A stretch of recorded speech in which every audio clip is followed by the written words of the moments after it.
특히 설 연휴 직후에 남북 되게 어렵게 성사됐죠. 남북 군사실무회담이 예정이 돼 있어서요.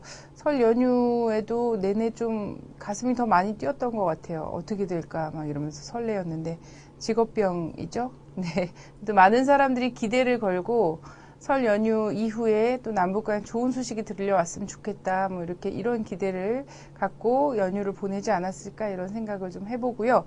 오늘 또 이에 대해서 같이 살펴보도록 하겠습니다. 채널 6위로 시작하겠습니다.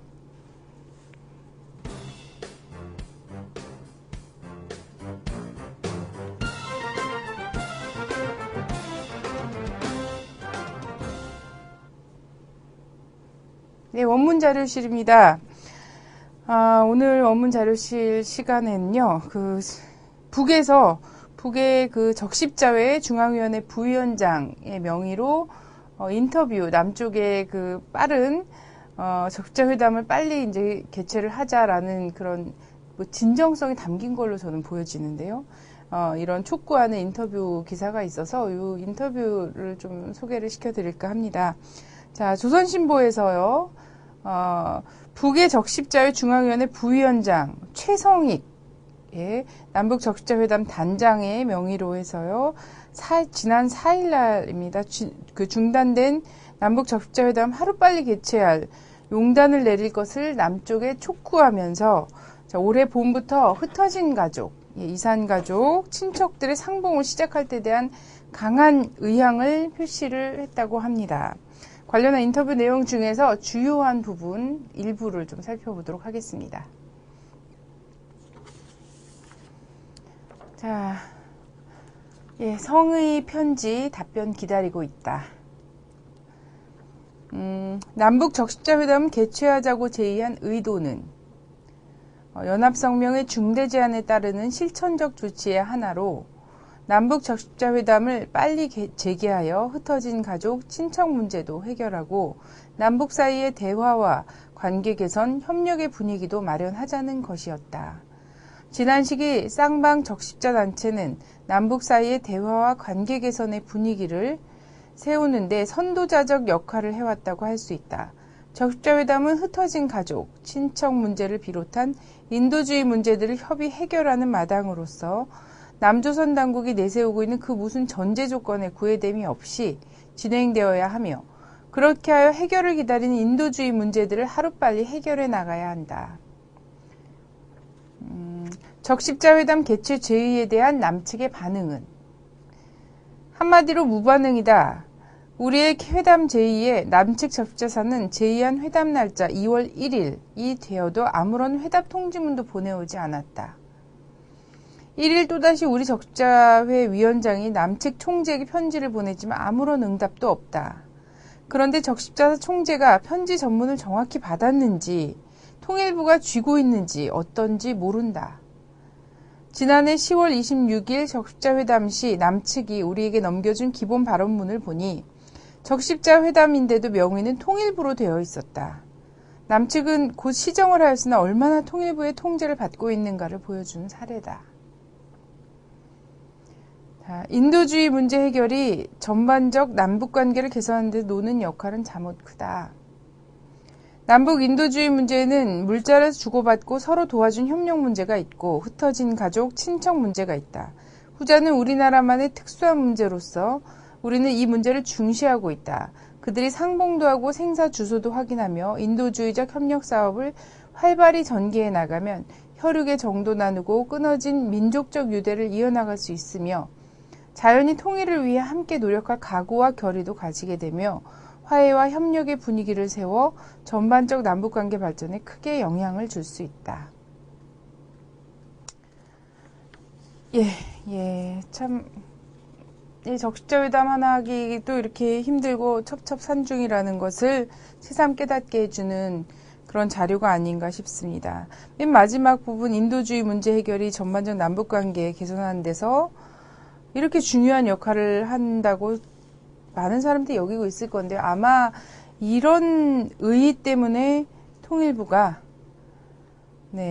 적십자회의 그 회담을 반가워하지 않는 게 아닐까 이런 생각을 또 참 슬프지만 하게 됩니다. 자, 한반도 오늘로 가겠습니다.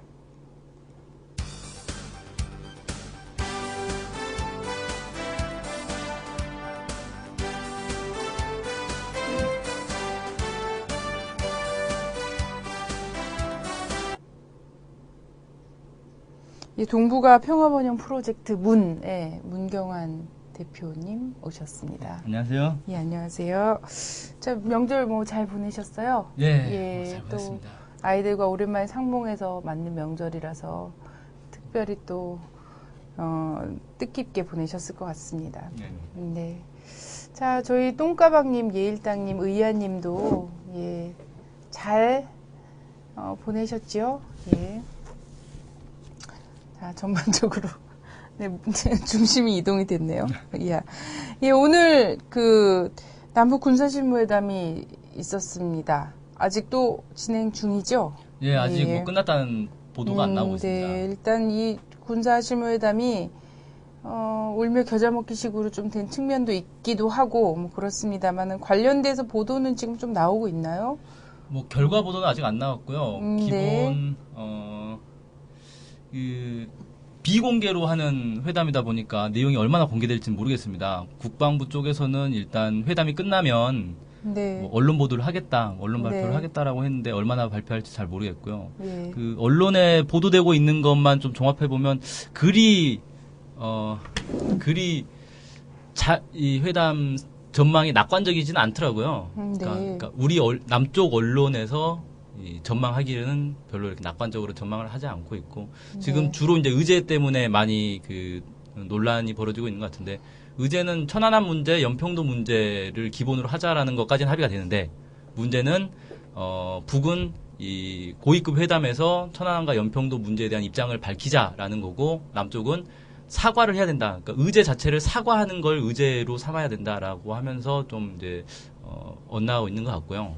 그다음에 그 밖에도 뭐 NLL 상에서 지금 그 남쪽 함정이 북측 영해를 좀 침범하고 있다라는 걸 이제 북쪽에서 주장하고 있고 또 삐라 그 대북 그 선전 삐라 살포하는 문제 가지고 좀 문제가 되고 있고 뭐 이런 것들 좀 구체적인 문제들도 몇 가지 좀 있는 것 같습니다. 그리고 그 이달 말 혹은 이제 다음 달에 개최될 한미 연합훈련 키리졸브 훈련과 관련해서도 좀 논란이 있는 것 같습니다.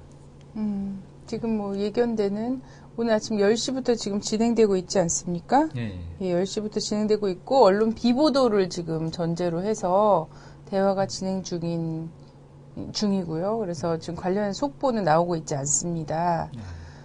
많은 언론에서는 좀 이렇게 기대와 이런 것들을 했었는데 사실상 굉장히 어렵게 풀릴 수밖에 없는 굉장히 무거운 남북이 첨예하게 의견 달리하고 있는 군사적 이런 의제들이 많이 있기 때문에 뭐 순조롭게 뭐 진행되진 않으리라는 예상을 좀 그렇죠. 하고 계신 거죠.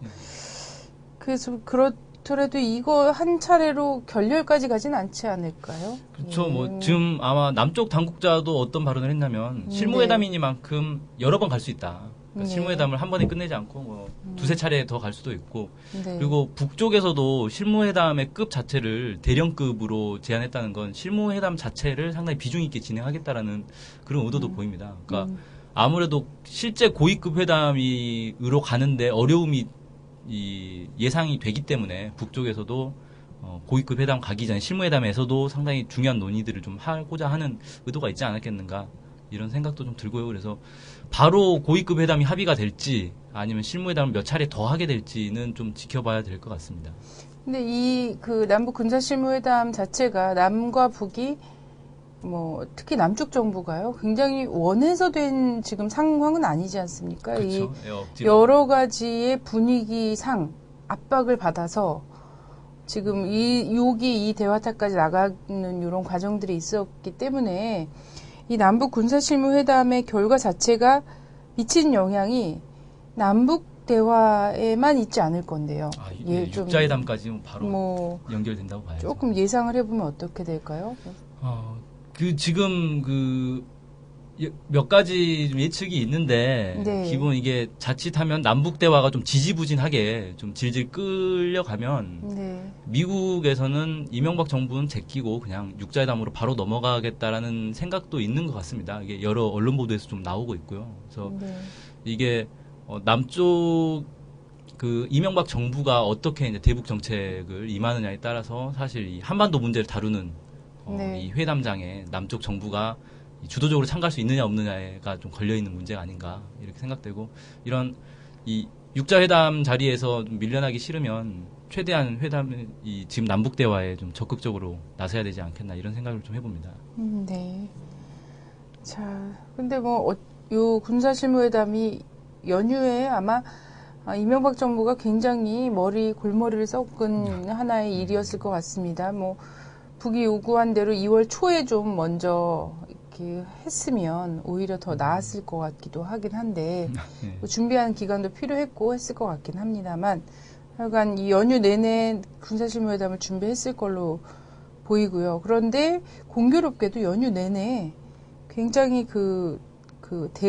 반북적인 보도들이라든지, 예, 아주 심했습니다. 예, 그 군사 훈련 장면이라든지 이런 것들이 연일 방송 뉴스에서 쏟아져 나왔다고 얘기를 좀 듣기도 했고요. 그리고 지금도 무슨 잠수함에서 쏘아올 그 미사일 이런 예, 얘기들을 지금 잠대지 미사일이라고 네. 처음 들어봤는데.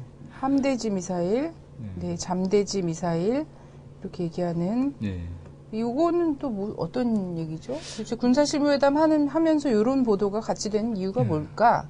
예, 오늘 갑자기 그 잠대지 미사일 얘기가 나와가지고 저 이제 네. 봤더니, 그러니까 기본은 그 연평도 포격전이 있던 당시에 이미 그 전부터, 그러니까 이 남쪽에서 사정거리가 500km가 되는 미사일을 이 함정과, 그러니까 그 배와 그다음 잠수함에 실전 배치를 해놓고 있었다. 라는 이제 얘기를 합니다. 근데 그게 어떤 의미를 가지고 있냐면 잠수함 같은 경우는 물 밑에서 다니다 보니까 사실 겉으로 잘 안 보이잖아요. 그런 게 있고 그래서 잠수함에서 미사일을 쏘면 어디서 쏠지 알기가 좀 어렵습니다. 그 다음에 북한의 이제 지리적 특성상 서해에서 평양까지 거리가 상당히 가깝습니다. 그러니까 서해에서 미사일을 쏘면 평양까지 금방 날아갈 수 있다는 거죠.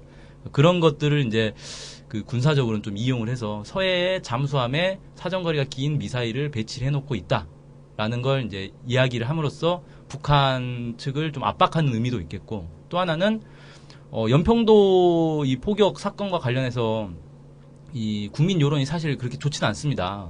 사실 우리가 자주포로 반격을 했다고 하는데 북쪽에 피해 상황이 전혀 나오지 않고 있고 엉뚱한 데 떨어진 게 위성 사진 나오고 이러다 보니까 남쪽에 이제 이 군사력에 대한 이 국민들의 신뢰감도 떨어지고 그래서 이런 것들을 좀 만회하기 위한 그래서 우리가 군사적으로 북한에 밀리지 않는다 그런 것들 좀 보여주면서 우리가 우위에서 지금 북한과 회담하고 있는 것이다 라는 좀 뭐랄까요 대국민 국민들의 좀 안정화시키기 위한 그런 이제 측면이 있는 거 아니냐 이런 생각도 좀 들어봅니다. 네.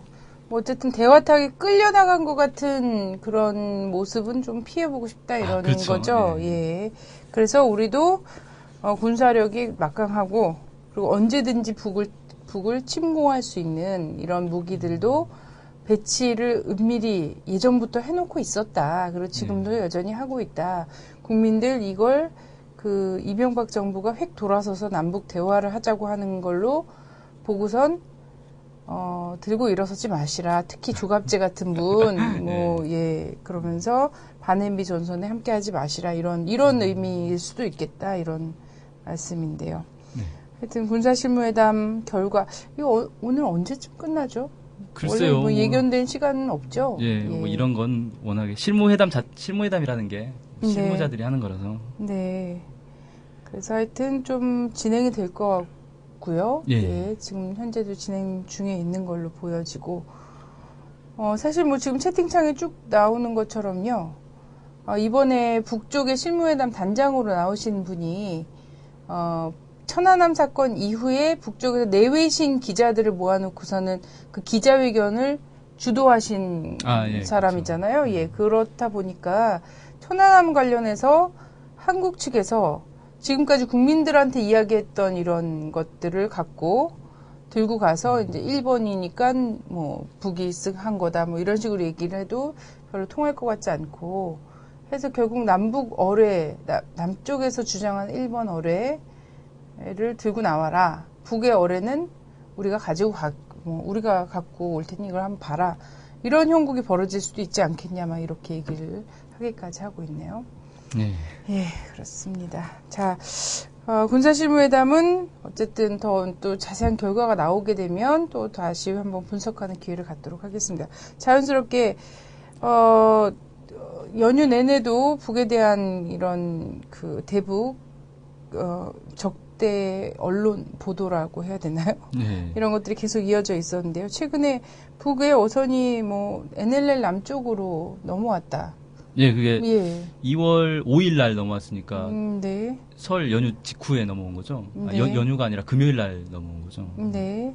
그래서 집단 탈북 아니냐 뭐 이런 보도들도 있었던 걸로 보여지고요. 예. 그 보도는 저는 참 보고 좀 이상했는데, 네. 5일 날 넘어왔단 말이에요. 네. 5일 날 넘어와서 확인이 됐고, 그걸 조사를 하다가 7일쯤인가 공개를 했어요. 발표를 했어요. 그러니까 한 2, 3일 정도를 그냥 그 넘어왔던 사실 자체를 얘기를 안 하고 있다가 발표를 했는데, 언론 보도에 나오기로는 아마 조개잡이 작업 중에 이 조류에 떠밀려 온 것 같다. 뭐 이렇게 얘기를 하면서 일부 사람들은 귀순할 용의도 있더라. 뭐 이런 이제 식으로 보도가 됐단 말이에요. 근데 네. 다른 보도를 찾아보니까 귀순할 생각이 있는 사람은 없었다. 뭐 이런 식으로 또 보도가 되고 있어요. 그러니까 네. 뭔가 왜 그런 거 있지 않습니까? 북쪽 사람이 표류를 해서 넘어오면 남쪽 정보기관들이 이 사람 네. 붙들어놓고 야 너네 남쪽에 정착해 살아라. 그러면 뭐 돈도 많이 주고 뭐 먹을 것도 많이 주겠다. 뭐 이런 식으로 아마 좀 회유를 많이 할 겁니다. 많이 네. 하는 걸로 그 뭐 탈북자들도 공공연히 그런 얘기는 하고 있고요. 그래서 네. 그렇게 회유를 하는데 그런 이제 공작을 했는데 아마 뭐 잘 안 됐겠죠. 근데 네. 이걸 어떻게든지 탈북 사건으로 좀 만들어서 북한 쪽의 여론을 좀 반북 여론을 만들어 보고자 하는 그런 의도가 있지 않았던가 뭐 이런 생각도 좀 들어보고요. 네. 하여튼 뭐 지체하면 이 사건이 조금씩 지체되고 이렇게 하면 좀 다른 공작이 들어갈 가능성이 많다입니다. 원래 천안함 같은 경우에도 시간이 지나면서 뭔가 시나리오가 자꾸 바뀌는 경향이 그렇죠. 있지 않았습니까? 하여튼 근데 요 어선 같은 경우에는 오늘 뭐 인터넷이나 방송 보도로 보면은 전원 북으로 다시 갈 가능성이 가장 높은 것 같고요. 예. 당연히 보내야죠. 예. 표류한 사람들인데. 뭐 남쪽에 남겠다는 의사를 가진 사람 한 명도 없다는 것으로 알려지고 있습니다. 예. 예. 근데 어쨌든 이런 경우를 갖고서는 뭐 탈북이라든지 이렇게 좀 조장을 하려고 했다면 이것도 남북 관계에서 심각한 상황입니다. 그쵸. 상황이 될 수 있죠. 네. 6.15 이후에는 사실상 다 돌려보내는 것을 원칙으로 하고 있거든요. 예. 근데 아주 남북 관계가 안 좋았을 경우, 특히 북미 관계가 안 좋았을 경우에 집단 그 입국 사태라든지 동남아를 거쳐서 오는 이런 것들이 있었습니다. 그런 것이 하나의 시금석 같은 거였죠. 상황이 지금 안 좋구나.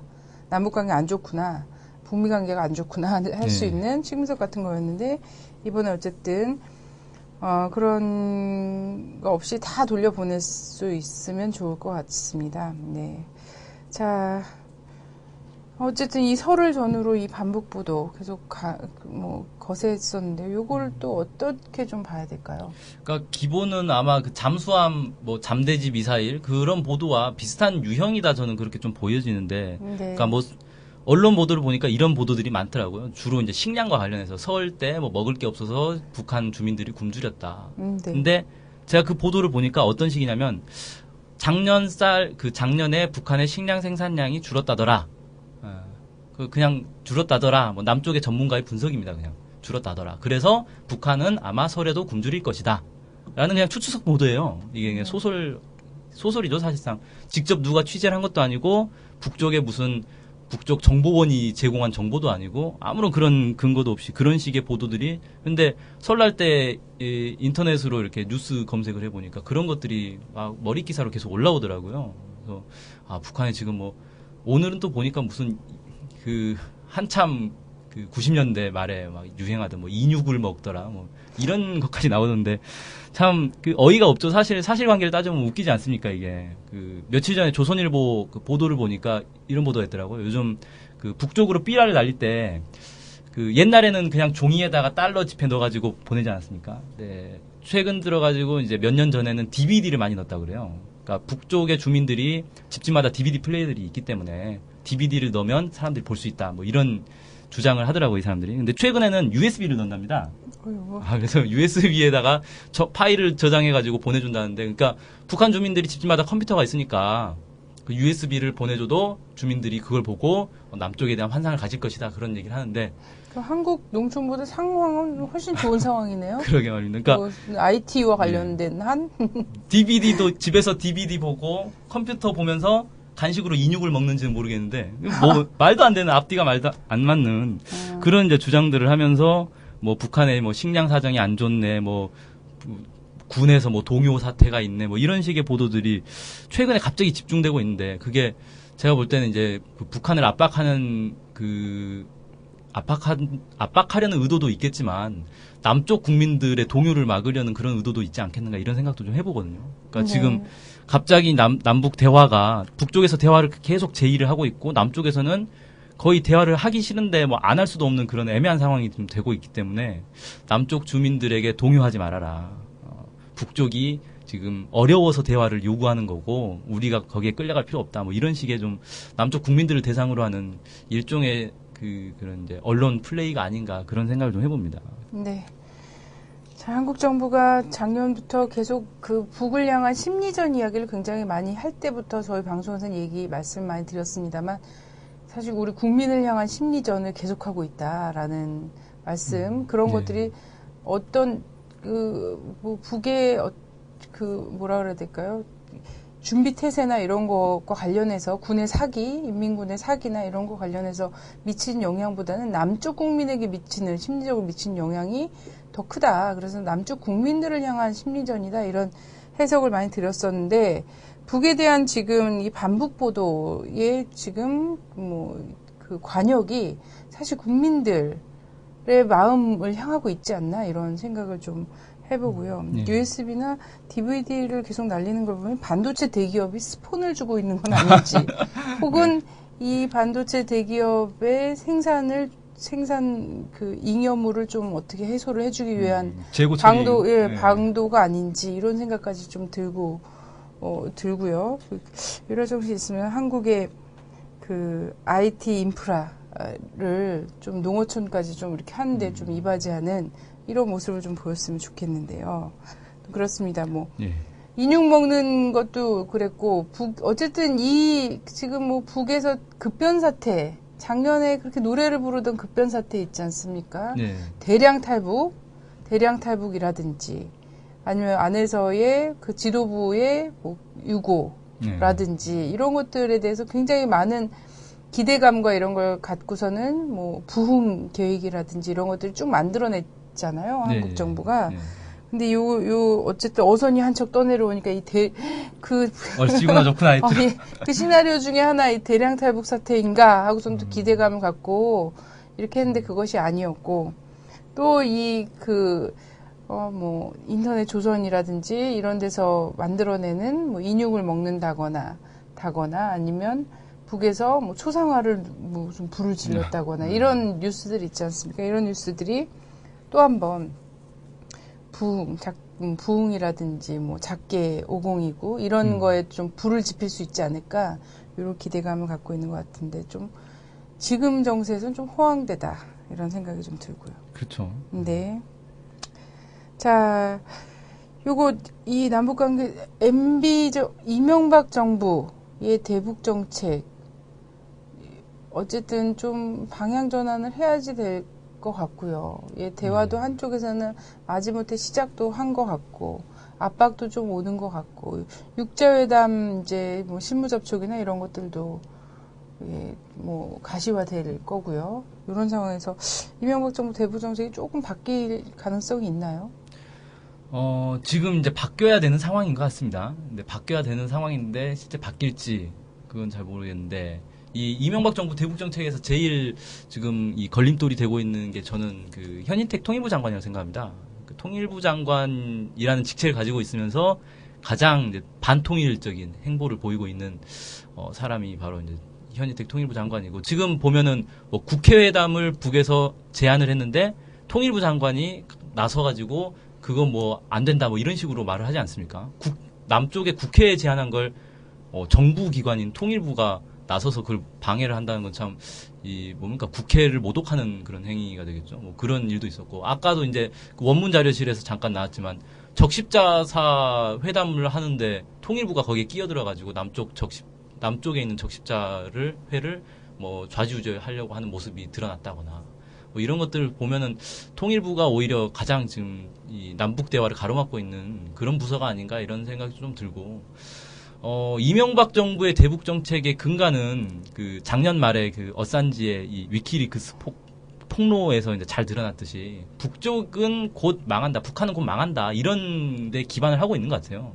그러다 보니까 아무리 지금 사실 이제 미국 측 인사가 북에 들어가서 보고 나와서는 북한 경제 호전되고 있다, 뭐 붕괴 조짐 없다 이런 얘기를 아무리 해도 이 남쪽의 이 대북 정책 기반자들의 귀에는 들어가지 않는 것 같습니다. 그래서 북한은 곧 망할 것이고 경제도 안 좋고 식량도 없고 그러니까 버티면 된다가 지금까지의 기조였던 것 같고 지금도 아마 그런 기조가 여전히 남아 있는 건 아니냐 뭐 이런 좀 생각이 들고요. 그래서 지금 보면 일각에서는 미국의 지금 대북 정책이 변화하는 걸 보면서 남쪽도 좀 변화를 할 수밖에 없는 상황이다 이런 기류가 한쪽에서는 좀 있고 한쪽에서는 또 여전히 아직은 우리는 버텨야 된다 뭐 이런 기류가 좀 있는 것 같습니다. 좀 충돌하고 있는 것 같고요. 그러니까 그 북쪽에서 올 초에 대화 제의를 한참 할 때만 해도 정부의 기본 입장은 북의 제안은 진정성이 없기 때문에 우린 받을 수 없다. 이게 기본이었는데 최근 들어서 일부 이제 당국자들 입에서는 북쪽에서 뭔가 할 얘기가 있는 것 같다. 대화를 하긴 해야 되겠다. 뭐 이런 이제 기류들이 좀 나오고 있다 그래요. 그래서 지금 이제 이명박 정부의 대북 정책이 좀 바뀌고 있는 과정이 아닌가 이런 생각이 드는데 이게 바뀌는 걸로 갈지 아니면 바뀌려다가 그냥 되돌아갈지 이거는 아직 뭐 쉽게 판단할 문제는 아니다. 뭐 이렇게 좀 생각이 듭니다. 네. 바뀌는 과정으로 된다고 해도 진정성은 계속해서 의심스러울 수밖에 없는 상황인데 그 어쨌든 라디오 방송에서요. 그 정상회담까지 언급을 했어요. 대통령이. 예. 진심일까요?라고 물어보면 제가 우문을 하는 것 같고 뭔가 변화를 하기 위한 이 사전 포석을 깔고 있는 건가요? 정상회담 얘기는 뭐 작년 초에도 좀 나왔어요. 그렇죠. 1년에 한 2번, 3번 정도는 하는 것 같아요. 그냥. 네, 어디 가서도 하고. 네, 그냥 명절 덕담식으로. 정상회담은 사실 뭡니까? 이렇게 의례적이고 좀 원칙적인 그런 발언이다. 정상회담 할 수도 있다. 뭐 이 정도의 발언으로 볼 수 있는데 어쨌든 지금 이 한반도를 둘러싼 분위기 자체가 미국이 대화 국면으로 좀 넘어가고 있고 전반적으로 대화가 될 것 같은 분위기니까 이명박 정부도 거기에 따로 이제 뒤처질 수는 없는 그런 이제 다급한 처지가 있는 건 아니냐. 뭐 이렇게 좀 볼 수 있겠고 그런 차원에서 뭐 어쨌든 우리도 대화를 하긴 할 것이다라는 걸 좀 그런 입장을 좀 보이고 있는 측면이 있는 것 같습니다. 근데 지금 정부가 계속해서 하고 있는 얘기는 뭐냐면 북한이 진정성을 보여야 한다 이 말만 계속 하고 있거든요. 근데 이 진정성이라는 말이 결국은 뭐냐면 천안함 사건에 대해서 사과해라. 그겁니다. 그러니까 북한이 사실은 이제 제일 받을 수 없고 남쪽도 여기서 물러서면 사실 이명박 정부가 거의 죽음으로 몰리는 거 아닙니까? 천안함 가지고 작년 한 해 동안 그렇게 울거먹었는데 이제 와서 천안함 사건이 북한 소행이 아닐 수도 있는 것 같다라는 식으로 물러서 버리면 이제 이명박 정부가 거의 이제 뭡니까 이 존립 자체가 위태로운 상황이 될 수 있기 때문에 이명박 정부로서도 아마 남북 대화를 하더라도 제발 천안함 사건만에 대해서만 제발 사과를 해줬으면 하는 그런 지금 이제 좀 난처한 상황에 처한 거 아니냐 이런 좀 생각이 듭니다. 아니면 뭐 가장 그럴듯한 거는 둘 다 천안함에 대해서 함구합시다 이러고서는 적당히 잘 넘어갑시다. 물밑으로 천안함 사건 관련해서는 제발 언급하지 말아주시기 바랍니다를 어느 쪽에서 사정할까요? 저는 뭐 이게 좀 궁금하긴 한데 끝까지 진실을 파헤치하고는 할 수 없는 거잖아요. 그렇죠. 네, 정말 어려운 주문일 것 같거든요. 그건 남쪽에서 하기에 끝까지 한번 파헤쳐 봅시다. 남북이 함께 사고 현장에도 가고 어뢰도 한번 보고 이렇게 한번 해봅시다. 이렇게 하기에는 정말 힘들 것 같고. 그렇죠. 오히려 그냥 과거는 덮어버리고 우리 미래를 향해서 갑시다. 하는 편이 좋은 결말일 수도 있을 것 같다는 이명박 정부에게. 사실상 이명박 정부로서 할 수 있는 가장 최선의 길이 거죠. 그거라고 생각할 수 있죠. 네, 북이 지난번 방송 때도 말씀드렸지만 북이 우리가 했다면 정말 미안할 노릇이다. 뭐 이렇게 이 정도로 얘기할 수는 없는 거라는 거죠. 그래서 가장 좋은 거는 그냥 과거는 묻지 마세요. 예, 이런 정도에서 가는 게 아닐까 이런 생각도 들고요. 네. 예, 그렇습니다. 자, 정상회담이란 특단의 조치, 아주 전격적인 어떤 것이 아니고는 사실 남북관계가 풀기 굉장히 힘들게, 그리고 정상회담이란 특단의 조치가 아니고서는 지금까지 만들어서 쌓아놓은 시나리오들을 다 어떻게 좀 이렇게 밟고 지나갈 수 없는 정도로 이렇게 만들어 온 것은 사실입니다. 만 이것을 그냥 한 번씩 언급하면서 분위기 전환용으로 이렇게 하는 것은 정말 아니라고 봐지고요. 예.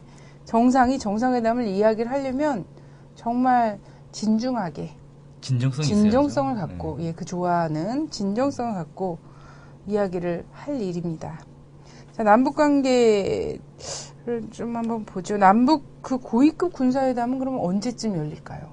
글쎄요, 저는 이달 안에 열리는 게 가장 최선이다 생각합니다. 왜냐하면 지금 언론 보도마다 약간씩 차이는 있는데 이달 말에서 다음 달 초쯤 해서 키리졸브 훈련을 시작할 것처럼 이제 보도가 되고 있더라고요. 근데 키리졸브 훈련과 관련해서 원래 지난주에 일정 발표를 국방부에서 하기로 했습니다. 근데 그 연기를 했어요. 그래서 이 군사 실무회담을 앞두고 북을 자극하지 않기 위해서 연기한 것 아니냐 이런 보도들이 나왔었는데 만약 그게 사실이라면 좀 실무회담이 잘 됐으면 잘 될 것으로 좀 기대는 되는데 어쨌든 연례적으로 매년 해왔기 때문에 분명히 이번에 또 하려고는 할 거란 말이죠. 그래서 그게 이제 개최가 되기 전에 남북 군사 이 고위급 회담을 통해서 남북 간의 이 군사적 긴장을 풀어놔야 실제로 이제 이 훈련 자체를 뭐 연기하거나 아니면 취소할 수도 있는 거고 아니면 최소한이라도 이렇게 규모를 축소시킬 수도 있는 거고 뭐 여러 가지 이제 얘기를 해볼 수가 있는데 만약에 이달 내에 고위급 회담이 안 돼버리고 그냥 훈련을 이제 남북 훈련으로 들어가면 이제 한미 합동 군사훈련이 시작되면 사실 북쪽 입장에서는 자신을 대상으로 해서 대규모 병력이 훈련을 하는 거기 때문에 대화에 나설 수가 없거든요. 위험한 상황이 되는 거고. 그러면 오히려 이제 군사적 긴장이 급격히 올라가기 때문에 이를 막기 위해서라도 이번 달 내에 반드시 해야 되는데 그러려면 사실 오늘 실무회담에서 날짜를 좀 바꿔나 아니면 못해도 뭐 다음 주 중에 한 번 더 해가지고 날짜를 꼭 박아야 된다. 그래서 2월 안에는 반드시 고위급 회담을 하는 게 맞지 않겠느냐. 그렇지 않으면 사실 북한에서 계속 우려하고 있는 것처럼 한반도의 군사적 긴장이 상당히 올라갈 수도 있다. 뭐 이렇게 좀 생각을 해봅니다. 네. 자, 키리조브 훈련 시기가 되기 전에 빨리 남북 간의 어떤 군사적인 화해 분위기 이런 것들이 좀 있었으면 좋겠습니다. 그렇지 않으면 다시 천안함 국면으로 되돌아가는 거죠. 천안함 그렇죠. 국면 또 1주년 3월 달이면 또 천안함 1주년이 됐다고 또 난리 친 거고요. 그리고 또 그러면서 또 안보 분위기 막 이렇게 조성할 거고 키리졸브 독수리 훈련 이런 것들도 계속되지 않겠습니까? 계속되면서 막 추모 분위기에 막 조중동 또 그렇게 떠들어대고 이렇게 하면서 다시 천안함 분위기로 가는 거거든요. 예, 4.27 재보궐선거도 있고요. 안보장사꾼들 또 한 번 혹하기 쉬운 그런 시절이 또 돌아온다는 거죠. 네. 그 전에 남북 사이에서의 군사적인 어떤 좀 매듭을 좀 푸는 이런 과정이 좀 있었으면 좋겠습니다. 네. 네. 그리고 이 밖에도요. 북에서 남북 적시자 회담 하자고 계속 얘기하고 있습니다. 예, 계속 얘기하고 있고요. 그리고 그 북쪽의 최고인민회의 상임위원장 이름으로 그 국회 회담에 대해서 공식 제의가 또 한 번 있었죠. 네. 예, 또 한 번 있었고 그리고 각 정당들 중에서 계속 남북 정당 교류를 해왔던 민주노동당과 북의 조선사회민주당에서 이제 남쪽에 민주노동당 이정희 대표에게 이 남북관계를 헤쳐가기 위한 두 당 사이에 대화 협력, 접촉을 좀 실현하자라는 제안을 구체적으로 또 보내온 바가 있지요. 그래서 1월 달에 이어서 2월 달에도 계속해서 지금 대화 제의가 이어지고 있습니다. 이에 대한 남쪽 사회에서의 반응, 이런 거 반응은 어떤 게 있을까요? 일단 그 이정희 대표가 그 관련해서 그 발표를 했더라고요. 네. 이 북에 이제 그 조선사회민주당에서 이런 연락이 왔고 그래서 꼭 실현을 했으면 좋겠다. 근데 남쪽에서는 계속 정당 교류를 지금 차단하고 있지 않습니까? 민간 교류 자체를 완전히 전면 차단하고 있어서 잘 안 되고 있는데 지금의 이 남북 간의 좀 이 냉각된 상태를 녹이기 위해서는 당국자 간의 논의도 돼야 되지만 사실 당국자 간 논의의 한계가 좀 많이 있단 말이에요. 왜냐하면 남쪽의 이명박 정부가 그간에 이제 지난 3년간 6.15 14선언을 전부 부정을 하고 있고 남북 관계를 거의 지금 파탄 상태로 지경으로 몰고 갔기 때문에 당국 간에만 논의를 해가지고는 풀리기는 어렵고 전면적으로 다 논의를 해야 되고 그러자면 정치인들의 역할이 중요한 건 맞습니다. 그래서 정치인들 이 정당 교류, 정치인들의 교류 이런 것들이 아주 좀 남북 관계를 빠르게 다시 회복하는 데서는 아주 중요할 것 같은데 여전히 그래서 사실 이제 민주당에서도 환영을 했고 뭐 국민들의 반응도 아주 좋습니다. 여론도 남북 대화를 뭐 정치인들의 대화도 당연히 해야 된다 뭐 이런 반응들이 인터넷상에서 뭐 주류로 나오고 있는데 정부 당국에서는 여전히 좀 미적거리고 있는 것 같아요. 그러니까 국회의장과 관련해서도 편지가 오면 검토해 보겠다 뭐 이 정도 반응이지 어떻게든 대화를 하는 게 좋겠다 뭐 이런 식의 대화는 그 반응은 아니단 말이에요. 근데 편지를 오면 검토해 보겠다고 하는데 사실 편지에 담길 내용은 다 이미 발표를 한 거 아닙니까? 그걸 꼭 형식적으로 받아야 그걸 검토를 해서 결정을 하고 그럴 문제는 아닌 것 같고, 그러니까 남쪽 정부 당국이 여전히 남북 대화를 전면적으로 하는 거에 대해서는 여전히 좀 거리끼고 있다는 게 지금의 현실이 아닌가 뭐 이렇게 생각을 좀 해봅니다. 네, 그러니까 저는 이제 막 통일부랑 이 남북관계 관련 그 부처의 분들이 고위급 분들이 그런 말도 안 되는 얘기 할 때 있지 않습니까? 북에서 이 기구에서 보내는 건 뭐 신빙성이 없고 여기서 좀 제대로 보냈으면 좋겠고 예. 혹은 뭐 공식적으로 제의하지 않았다거나 뭐 서신으로 오면 뭐 하겠다라거나 요즘이 좀 어떤 시대인데 그런 얘기를 뭐 우체통에 꼭 우표 붙여갖고 우체통에 넣어서 우편 그 집배원 아저씨가 이렇게 등기로 그냥 배달을 해줘야지 편지를 받았다라고 하는 시대가 아니다. 사람들은 페이스북을 통해서도 트윗을 통해서도 서로 제안을 받고 의사소통을 하고 전자메일을 통해서도 주고받고 이러고 있는 시대인데 아직까지도 이런 얘기들을 한번 둘러치면서 좀 모면을 해보겠다 이런 정말 그 후진적인 감각 너무나 아쉽고 또 하나 지금 국회회담 얘기를 여러 차례 하고 있습니다. 각계 그 연합성명에서부터 해갖고 계속해서 지금 정치인들의 만남이라든지 각계에서의 회담 제의를 하고 있는데 이럴 때 아쉬운 게 뭐 결국은 휴전선 자체를 가로막고 있는 건 이명박 정부, 뭐 통일부라고 합시다. 그러면 남쪽에서 분위기 조성이라도 하려고 좀 나서서 좀 극성스럽게 해야 되는 거 아닌가 이런 생각이 들거든요. 국회의담 제의를 받은 정치인들이 특히 야당의 정치인들이 이명박이 가로막으니까 우리는 뭐 어쩔 수 없네 하고 누가 지금 숟가락에다가 밥 떠나줄 생각 떠나서 먹여줄 생각하고 있지 말고 좀 밥상 좀 차리고 막 이렇게 하는 모습을 좀 보여줬으면 좋겠다는 거죠. 그래서 국회 회담 성사를 위한 국회의원 모임 이런 거 좀 하시고 마침 이정희 대표님께서 이런 제안을 또 했어요. 국회 안에서 또 모임을 하자고. 그랬으면은 그건 누가 했든 간에 상관하지 않고서는 합시다 하고서는 자꾸 국회에서도 모이고 국회회담에서 어떤 의제를 갖고서 논의할 것인가 의제 선정 쭉 국민들 여론조사에서 선정 들어가고 이런 모습을 좀 보여줘야 되는 거 아닙니까? 그래야지 우리 국민들도 흥이 나고 분단국가의 국회의원들이 저런 일 하고 있구나 이런 생각도 좀 하고 이러지 않겠나요? 네, 맞습니다. 그러니까 지금 분위기는 그냥 환영한다 정도지 그래서 뭘 하겠다라는 건 좀 빠져 있습니다. 네. 그러니까 민주당 같은 경우도 좀 소극적인 환영이다 뭐 이렇게 볼 수 있죠. 그러니까 환영은 하는데 정작 그래서 민주당이 지금 제1야당이면 사실 제1야당답게 좀 책임 있는 역할을 해줘야 되는데 뭔가를 실제 국회의담이 열릴 수 있도록 뭔가를 추진하고 있는 것도 없고 추진하겠다고 하는 계획도 없고 좀 안타깝긴 하죠 그게. 네. 그래서 환영한다는 얘기는 누가 못합니까? 그래서 계속 통일부의 문도 두드리고 국회에서 그리고 계속해서 이제 국회의원 모임이라든지 국회 회담을 어떻게 언제 어디서 성사시킬 건가를 그냥 쭉 밀고 나가는 그런 모습, 강단진 모습이 있었으면 좋겠습니다. 네. 네, 저 열받았다고 하시네요. 그래서 제가 지난번에 국회 좀 가보려고 했는데.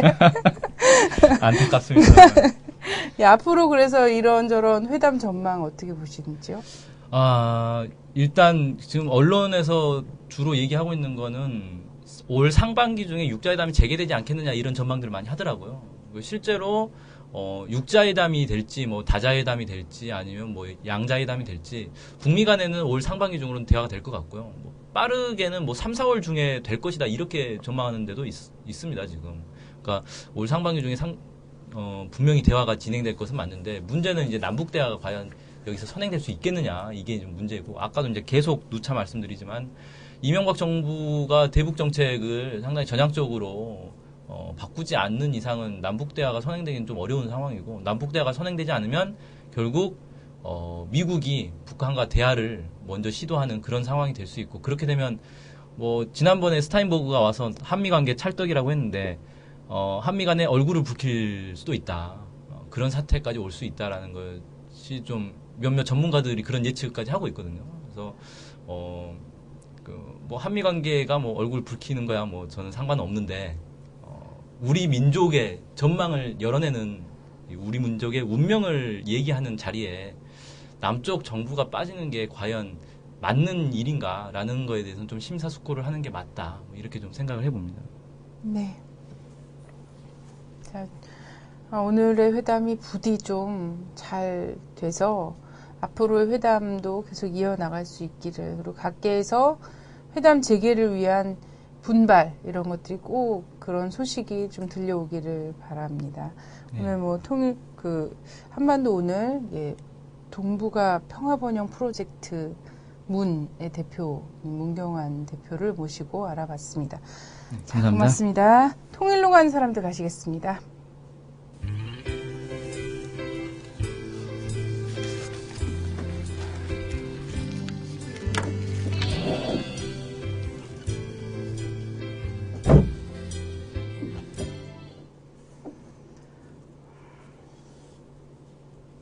아이고, 네.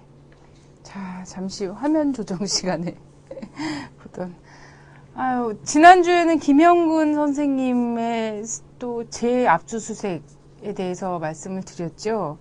예, 이런 뭐 검찰의 막무가내식 압수수색이라든지 이런 것들, 국정원의 횡포 이런 것들이 있는 반면에 또 뭐 좋은 소식도 있습니다. 자, 2월 1일 창원지방법원 진주지원에서요, 국가보안법 위반 혐의로 재판을 받아오던 그 간디학교 최보경 선생님에게 무죄를 선고를 했습니다. 2008년 2월에 압수수색 받으셨거든요. 그러니까 지금 2008년 2월이면 자, 이명박 정부 취임할 때 아닙니까? 그죠? 취임할 때. 지금 이명박 정부가 2월 25일이면 취임 3주년을 맞습니다. 참. 네, 그렇습니다. 근데 그 3년에 걸쳐서 지금 재판이 진행된 거죠. 10가지 기소 항목으로 재판을 받아오다가 결국 최보경 교사 무죄를 받았습니다. 예, 무죄를 받는 이 사건 3년간 얼마나 괴로웠을까요? 아이들에게 통일 교육을 시킨 것은 뭐 적법하다라는 겁니다. 이거 당연한 거죠. 이런 것이 재판정에 재판을 몇 년에 걸쳐 받아야 된다는 것이 정말 웃기고 슬픈 그런 현실이 있다라고 생각을 합니다. 자, 8차 공판 영상을 한번 보시겠습니다.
빨리 끝나서 좀 섭섭하지요. 네. 정인들이 출석하지 않고 간단히 끝날 것으로 얘기를 들었습니다. 해서 여기 모이신 분들도 예전에 비해서 굉장히 적은 숫자가 모였어요. 그리고 여러분들은 또 5분이지만 많은 것을 아마 보았을 거라고 생각을 하고요. 다음에 재판이 아마 경찰관을 시작했기 때문에 다음에 경찰은 나올 것 같긴 한데 적어도. 근데 뭐 경우에 따라서는 또 알 수 없는 거죠. 어쨌든 반갑습니다. 이 재판 끝날 때까지 혹시 변호사로서 여러분 보기에 좀 시원찮은 게 있다 하더라도 좀 아량을 좀 부탁하네요. 그리고 안녕하세요. 1학년이라고 했죠?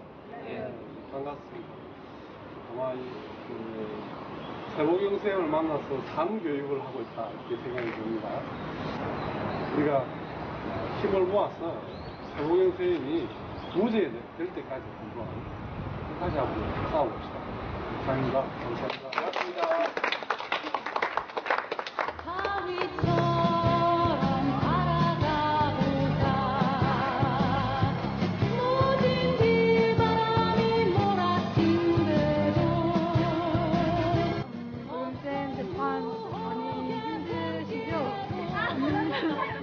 그래도 힘내시고요. 정의는 항상 승리하는 법은 없지만 선생님은 정의가 아니니까 승리할 수 있어요. 화이팅! 벌써 8차 공판인데 계속 해가지고 유라이트 쪽이 이제 무너지게 만들어서 이겼으면 좋겠고요. 보경팀 화이팅이에요. 아 진짜 너무 고생이 많아요.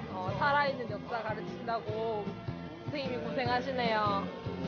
늘 응원할게요. 쌤 사랑해요. 안녕하세요, 모경쌤. 수업 잘 듣는 재현이에요. 아무튼 열심히 하세요. 화이팅! 보경쌤, 저는 선생님의 변함없는 수업을 듣고 싶습니다. 선생님은 꼭 이길 거라고 믿어요. 선생님 사랑해요. 쌤 안녕하세요. 쌤은 꼭 이길 거라고 믿어요. 쌤을 위해서 제 매니큐어까지 한샘을 칠했어요. 그러니까 제가 이것까지 칠했으니까 쌤은 무조건 승소하셔야 돼요. 쌤 화이팅! 재판이 오래돼서 참 힘드시죠? 모경쌤 꼭 수고하세요. 8번 불렀는데 8번 안 나온 거 봐서는 그냥 앞으로도 계속 구사한 사람들 중에 몇시는 이상이 안 나왔습니다. 네, 화이팅! 쌤 화이팅!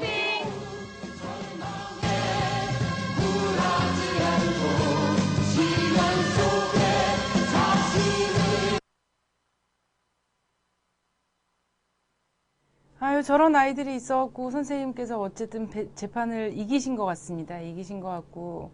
참 아이들 놀 데가 없어서 저 법원 앞에서 저렇게 모아놓고서 놀게 하나. 참 부끄럽다. 이런 생각도 들면서요. 참 아이러니하게도 법원에서 또 저 아이들이 제대로 한국의 현대사에 대해서 이 어처구니 없는 국가보안법에 대해서 또 제대로 공부를 했겠구나. 이런 생각도 또 듭니다. 자, 저 아이들에게도 그 선생님의 무죄 판결, 이번에 받은 무죄 판결이 새로운 희망이 될 수 있기를 좀 바라봅니다. 그럼에도 불구하고 여전히 국가보안법 사건은 계속되고 있습니다. 지난주에 김영건 선생님 압수수색 소식 보내드리고 인터뷰한 모습도 보내드렸는데요. 이런 모습 지금 열심히 싸우고 계십니다. 함께 해주시고요. 저도 또 어제 안 좋은 소식을 들었어요. 저희 그 감옥에 있는 국가보안법 위반으로 감옥에 있는 저희 남편 윤기진 씨가 자 2월 25일 24시면 만기 출소를 하거든요. 3년 감옥살이를 끝내고 만기 출소를 하는데 어제 교도소에서 전화가 왔습니다. 검찰이 소환장을 보냈다고 하더군요. 그래서 그 재소자 죄수복을 입고 검찰청으로 다시 소환 조사를 나오라는 겁니다. 감옥에서 쓴 글, 교도관의 검열을 다 받은 그 글들이 국가보안법 위반이라고요. 새롭게 이제 검사까지 나서서 이제 만기 출소를 불과 2주 남겨놓은 사람에게 소환장을 보냈습니다. 자, 이것이 한국의 인권 상황이고요.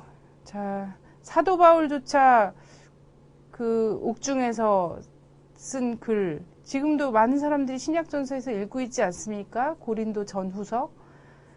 예, 요런 상황인데, 이런 시대를 살고 있는 사람들이 아직도 감옥에서 검열받은 편지를 갖고 국가보안법 위반을 논하는 한국의 상황, 참으로 어처구니 없습니다. 자, 이명박 정권의 대북 적대 정책이 계속되는 한 이런 상황, 이런 피해자들은 계속되겠죠.